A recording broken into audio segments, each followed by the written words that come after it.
দর্শক, ঈদ সামনে রেখে আগেভাগেই রাজধানী ছাড়ছেন অনেকে। রেল স্টেশন ও বাস টার্মিনালে রয়েছে যাত্রীর চাপ, পাশাপাশি সদরঘাটেও রয়েছে যাত্রীর চাপ। এই মুহূর্তে সদরঘাটে আছেন আমাদের সহকর্মী জুবায়ের সানি, সরাসরি যুক্ত হচ্ছি তার সাথে।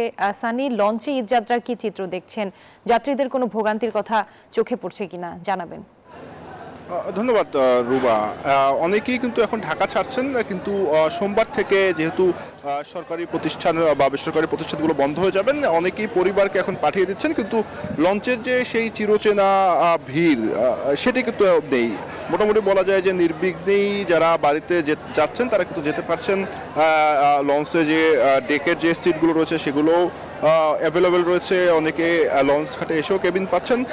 ওরকম ভোগান্তির কোনো চিত্র নেই। কিন্তু গত ঈদে, রোজার ঈদে আমরা যেটি দেখেছিলাম যে কিছু বিশৃঙ্খল পরিস্থিতি ছিল, লঞ্চের ধাক্কায় নিহতের ঘটনাও ছিল। সে কারণে কিন্তু এবার লঞ্চে ওঠার ক্ষেত্রে বেশ কিছু নির্দেশনা জারি করেছে প্রশাসনের মধ্যে। নৌকায় করে কোনোভাবেই লঞ্চে ওঠা যাবে না, এমন একটি নির্দেশনা জারি করা হয়েছে। পাশাপাশি আইন শৃঙ্খলা রক্ষাকারী বাহিনীর সদস্যদেরও কিন্তু লঞ্চ ঘাটে মোতায়েন রাখা হয়েছে।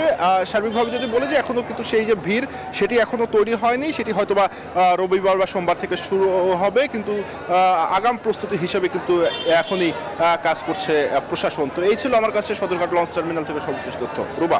জি সানি, আপনাকে ধন্যবাদ। আরে ঈদ লাগছে মনে, খুশির জোয়ার সবখানে। আরে